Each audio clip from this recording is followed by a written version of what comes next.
आणि यानंतर मनोज जरांगे संदर्भातली बातमी आहे। विधानसभा निवडणूक लढवण्यास इच्छुक असणारे उमेदवार डाटा घेऊन मनोज जरांगे यांची भेट घेत आहेत।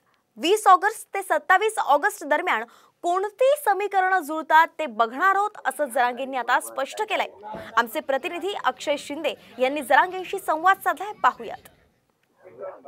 पाटील, आजपासून खरं तर मुलाखती सुरू झाल्यात, काही उमेदवार येऊन देखील तुम्हाला भेटलेले आहेत, कशी रणनीती सध्या आखताय? डाटे घेऊन यायला लागले सगळेजण। विधानसभाच्या त्यांचे केलेले कामं, सर्कल असू द्या, गाव लेवलवर असू द्या, तालुका लेवलवर, मतदारसंघाच्या लेवलवरती सगळे आढावे ते घ्यायला लागलेत, घेऊन यायला लागलेत त्यांची केलेले कामं।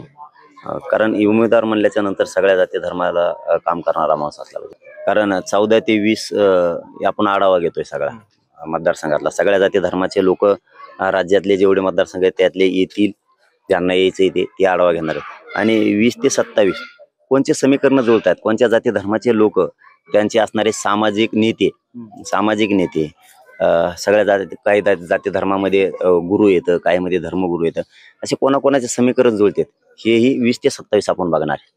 कधी काळी समाज एकत्र येत नव्हता, आलाय ना, ते खूप विचारपूर्वक करणार आहे। आणि जर का एकदा टाकला तर शिटच काढणार आहे। आमदार पाडायची की निवडून आणायची हा निर्णय जो आहे तो 29 ऑगस्टच्या बैठकीत होणार असल्याचं देखील मनोज जरांगे यांनी सांगितलं। अक्षय शिंदे, साम टीव्ही न्यूज, अंतरावली, सराटी, जालना।